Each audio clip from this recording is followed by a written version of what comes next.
नमस्कार। आइए बच्चों, आज हम लोग पढ़ेंगे भारत की खोज का चैप्टर 3। ठीक है, अध्याय 3।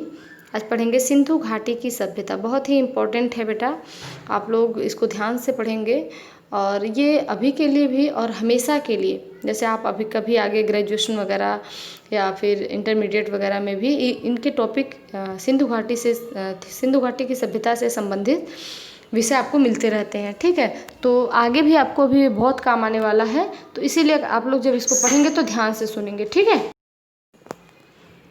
चलिए तो आइए हम लोग देखते हैं कि इस पाठ में जो इम्पोर्टेंट है वो क्या है। तो यह पाठ ही बहुत इम्पोर्टेंट है, सिंधु घाटी की सभ्यता ही अपने आप में बहुत इम्पोर्टेंट है। मैं पहले पाठ पढ़ने से पहले आपको बता दूं कि जो सिंधु घाटी की सभ्यता है यह सबसे प्राचीन सभ्यता भारत की मानी जाती है। ठीक है, इससे पहले कुछ भी इतिहास प्राप्त नहीं होता है। तो हम लोग पढ़ेंगे इसके बारे में कि इसका जो प्राचीनता है वह कितनी पुरानी है और इसकी खासियत क्या क्या है।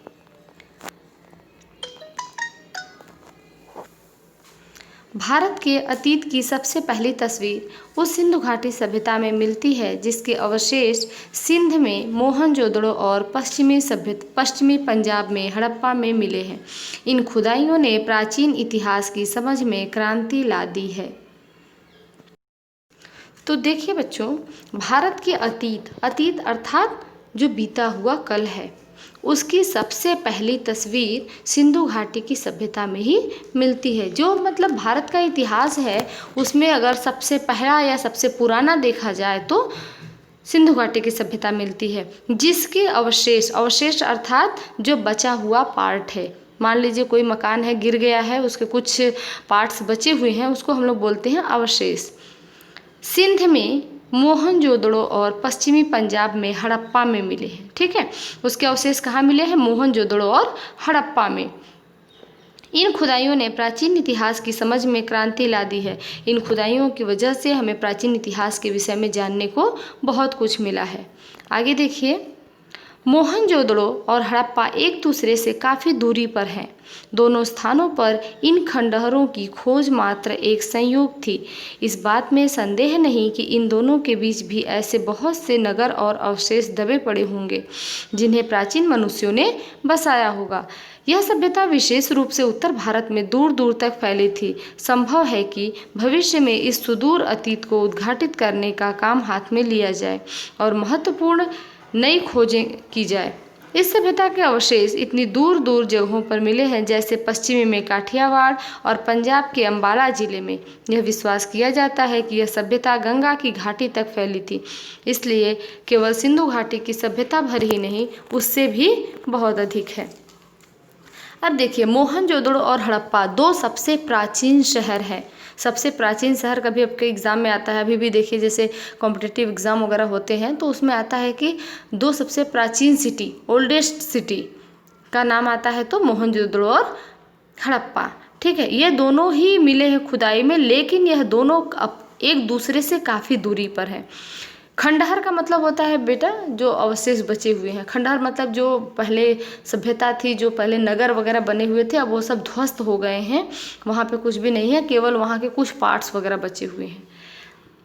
की खोज मात्र एक संयोग थी। इन दोनों स्थानों की खोज एक मात्र संयोग थी, लेकिन इसमें बिल्कुल भी संदेह नहीं है कि इन खंडहरों के बीच या फिर जो ये सभ्यता थी वह इन दोनों के बीच में या फिर उससे थोड़ी दूर और भी फैला हुआ बहुत सारे अवशेष, बहुत सारे पार्ट्स अभी भी, बहुत सारे नगर अभी भी दब के उसी में समाप्त हो गए। अगर खुदाई की जाए तो ये भी नई खोजें हमको, यदि मतलब भविष्य में यदि इसकी खुदाई की जाती है तो बहुत सारी और भी नई खोजें की जा सकती हैं। इस सभ्यता के अवशेष बहुत दूर दूर मिले हैं, जैसे पश्चिम में काठियावाड़ और पंजाब के अंबाला जिले में। मतलब कि यह हमें दूर दूर तक प्राप्त होते हैं। ठीक है, तो इसका मतलब है कि यह सभ्यता बहुत बड़ी थी और बहुत दूर दूर तक फैली हुई थी, जिसमें जैसे मान लीजिए अगर कोई पार्ट्स टूट कर गिरा हो तो हम बोलते हैं ना कि यह काफ़ी दूर में यह पार्ट्स गिरा है, तो बड़ा होगा, कोई छोटी चीज़ होगी तो एक ही जगह गिरेगी, कोई बड़ा चीज़ होगा ऊपर से गिरेगा तो दूर दूर तक फैलेगा ना। तो ये जो सिटी है, यह सिटी जब ध्वस्त हुई, नष्ट हुई, या समाप्त हुई होगी तो वह इतनी मतलब अब कोई मकान है, कोई बिखर के तो गिरेगा नहीं, मकान तो एक ही जगह गिरेगा। ठीक है, जो भी वहाँ का सब कुछ था, स्नानागार थे या जो भी वहाँ के नाले वगैरह जो भी व्यवस्थाएं वहाँ की थी, वो सब जो नष्ट हुए तो वो अपनी जगह पर ही रहेंगे ना। तो दूर दूर तक मिलने का क्या तात्पर्य है कि यह सभ्यता ही दूर दूर तक फैली हुई थी। यह विश्वास किया जाता है कि यह सभ्यता कहाँ तक फैली थी? गंगा की घाटी तक। इसलिए यह केवल सिंधु घाटी सभ्यता भर ही नहीं, उससे भी बहुत अधिक है। मतलब इसकी सभ्यता केवल सिंधु घाटी तक ही नहीं है, अपितु और भी दूर तक इसकी संभावनाएं की जा सकती हैं। आगे देखिए, अब तक जो जान सके हैं उसका बहुत महत्व है। सिंधु घाटी सभ्यता आज जिस रूप में मिली है उससे अनुमान लगाया जा सकता है कि वह अत्यंत विकसित अवस्था में विकसित सभ्यता थी। उस स्थिति तक पहुंचने में उसे हजारों वर्ष लगे होंगे। आश्चर्य की बात है, यह सभ्यता प्रधान रूप से धर्मनिरपेक्ष सभ्यता थी। धार्मिक तत्व मौजूद होने पर भी इस पर हावी नहीं थे। स्पष्ट है कि यह भारत के बाद के सांस्कृतिक युगों की अग्रदूत थी। बहुत ही इम्पोर्टेंट पैराग्राफ है ये बच्चों। देखिए, अब तक हम जो जान सके हैं, क्या जान सके हैं? यही कि सिंधु घाटी सभ्यता और इसके जो प्राचीन नगर वगैरह हैं और इससे जो चीज़ हमें प्राप्त हुई है, इन सब के बारे में जो जान चुके हैं हम लोग, इसका बहुत अधिक महत्व है। सिंधु घाटी सभ्यता आज जिस भी रूप में, मतलब वो टूटी फूटी अवस्था में जैसे भी प्राप्त हुई है, लेकिन उससे अनुमान लगाया जा सकता है कि वह अपने समय में अत्यंत विकसित डेवलप्ड सिविलाइजेशन था ना। क्योंकि जिस स्थिति में वह था उसमें सामान्य किसी नगर को पहुंचने में बहुत समय लग सकता है। हम इसलिए ऐसा कह सकते हैं क्योंकि आज देखिए, जैसे हमारे सड़कों की व्यवस्था है, जैसे हमारे नालों की व्यवस्था है, जैसे इस बाथरूम्स वगैरह की जो व्यवस्था है, इन सब की जो बिल्डिंग्स हैं, जो पूजा पाठ है, जो धर्म है, इन सब की जो व्यवस्था आज हम सोचते हैं कि काश ऐसा होता, काश ऐसा होता। वह काश शब्द उस समय नहीं था, ऑलरेडी वो सारी चीज़ें थी। बड़े बड़े स्नानागार, जैसे आज हम लोग स्विमिंग पूल बोलते हैं, वहाँ प्रायः हर नगरों में बहुत अधिक मात्रा में थे। नालों की इतनी सुंदर व्यवस्था थी कि पानी निकल जा रहे हैं और कहीं भी कुछ भी पता नहीं चल रहा है। बिल्डिंग्स भी बड़े बड़े बने हुए हैं। बिल्डिंग्स मतलब उस समय की जो बनावट थी महलों की, वो सब भी बने हुए थे।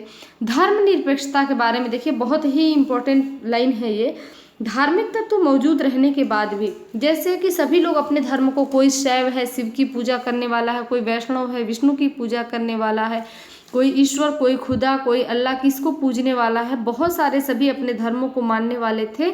उसके बावजूद भी, ये सब धर्म के तत्व रहने के बावजूद भी आप देखेंगे तो कभी आगे चल के पढ़ेंगे तो उसमें आपको सिंधु घाटी की सभ्यता में जैसे भगवान शिव की मूर्ति कैसे मिली है, भगवान नटराज की मूर्ति कैसी मिली है, और इससे जिस हमें पता चलता है कि पहले लोग पूजा पाठ इत्यादि भी करते थे। तो ये सब मिलने के बावजूद भी जो धार्मिक, जैसे आज सेकुलरिज्म जो हमारे ऊपर हावी है ना, मतलब हम जो सेकुलरिज्म का नारा देते रहते हैं, तो क्यों है? क्योंकि सब लोग धर्म के नाम पर लड़ रहे हैं। तो वो जो धर्म के नाम पर लड़ना था या धर्म को लेकर के धर्मांधता थी कि धर्म के चक्कर में अंधे होकर के मानव जाति का विनाश कर दे, उस टाइप की धर्मांधता उस समय नहीं थी। उस समय सभी अपने धर्मों में काम करते, अपने धर्मों के अनुसार काम करते थे, अपने धर्मों को पूजते थे, लेकिन किसी पर किसी तरह का कोई दबाव या किसी के ऊपर किसी तरह का कोई प्रेशर नहीं होता था। यह भी स्पष्ट है, इम्पोर्टेंट लाइन है, यह क्वेश्चन आ सकता है। यह भी स्पष्ट है कि यह भारत में बाद के सांस्कृतिक युगों की अग्रदूत थी।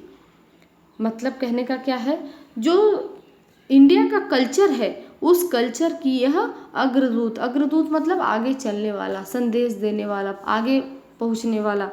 ठीक है, तो अग्रदूत अर्थात यह जो सभ्यता थी सिंधु घाटी की, यह कहीं न कहीं जो भारतीय कल्चर है, भारतीय संस्कृति है, उस संस्कृति को की जो अग्रदूत थी। अग्रदूत का मतलब होता है अग्र अर्थात आगे, दूत अर्थात संदेश देने वाला। तो आगे जो जा कर के इसी चीज़ को आगे चल के बढ़ाए, ऐसी अग्रदूत हुई। आगे देखिए बच्चों, सिंधु घाटी सभ्यता ने फारस, मेसोपोटामिया और मिस्र की सभ्यताओं में संबंध स्थापित किया और व्यापार किया। कुछ दृष्टियों से यह सभ्यता उनकी तुलना में बेहतर थी। यह एक ऐसी नगर व्यवस्था थी जिसमें व्यापारी वर्ग धनाढ्य था और उसकी भूमिका महत्वपूर्ण थी। सड़कों पर दुकानों की कतारें थीं और दुकानें संभवतः छोटी थीं। सिंधु घाटी सभ्यता और वर्तमान समय के बीच में सिंधु घाटी सभ्यता और वर्तमान भारत के बीच समय के ऐसे कई दौर गुजरे हैं जिनके बारे में हम बहुत कम जानते हैं। वैसे भी इस बीच असंख्य परिवर्तन हुए, लेकिन भीतर निरंतरता की ऐसी श्रृंखला चली आ रही है जो आधुनिक भारत को 6-7 हजार पुराने उस बीते युग से जोड़ती है जब संभवतः सिंधु घाटी सभ्यता की शुरुआत हुई थी। यह देखकर अचरज होता है कि मोहनजोदड़ो और हड़प्पा में कितना कुछ ऐसा है जो हमें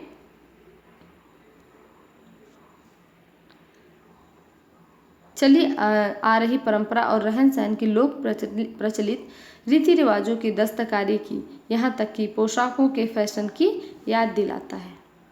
आइए देखते हैं बच्चों।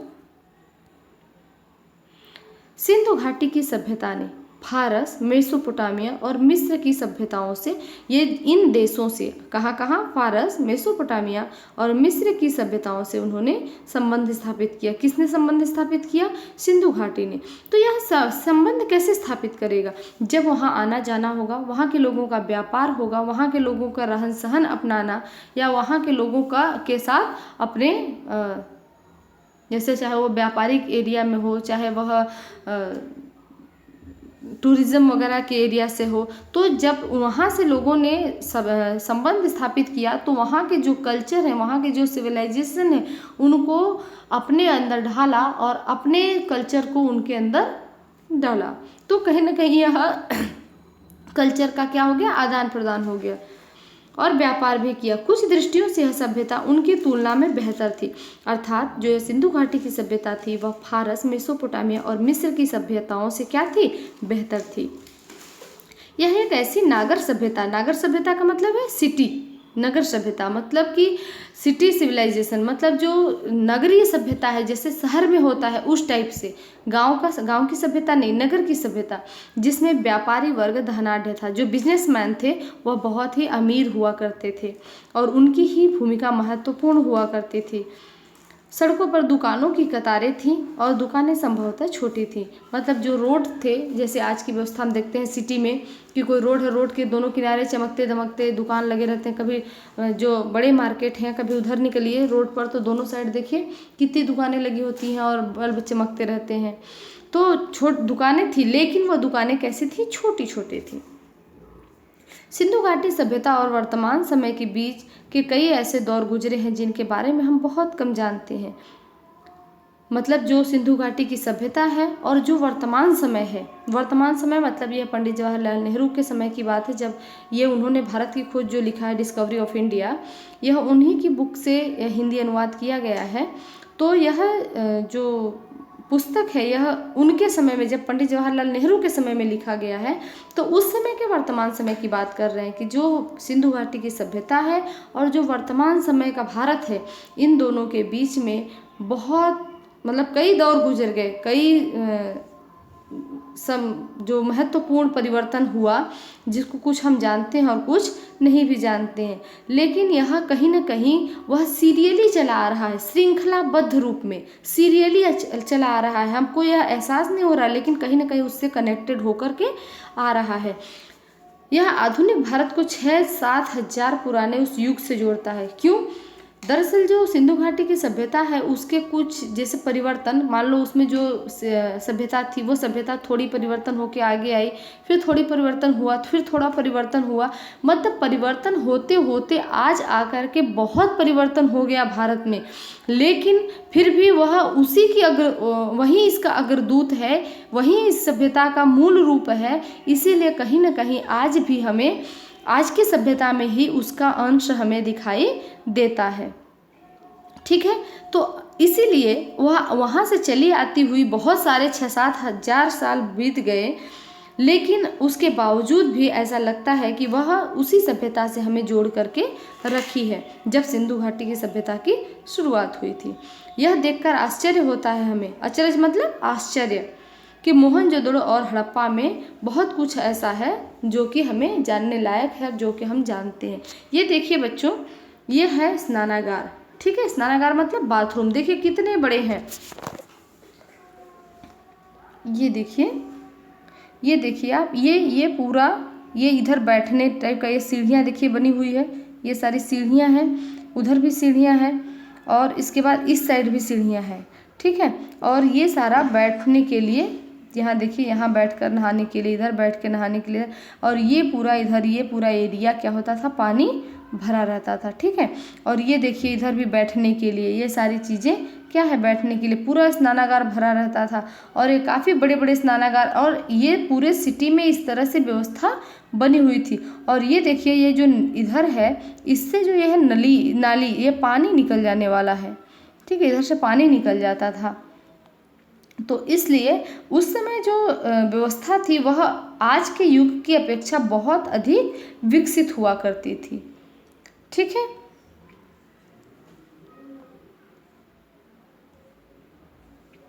चलिए आ रही परंपरा और रहन सहन की, लोक प्रचलित रीति रिवाजों और दस्तकारी की, पोशाकों के फैशन की याद दिलाता है। आप देखेंगे बच्चों, कभी ध्यान देंगे तो बहुत प्राचीन समय में, जैसे आप लोग के मम्मी के टाइम में जो ड्रेस का जो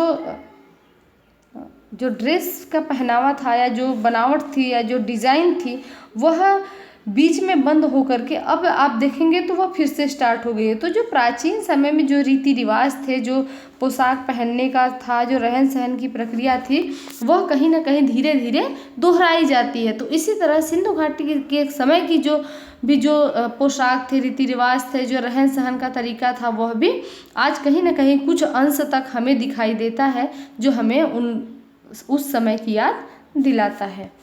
आज के वीडियो में बस इतना ही बच्चों, इसका नेक्स्ट पार्ट हम नेक्स्ट क्लास के समय देखेंगे।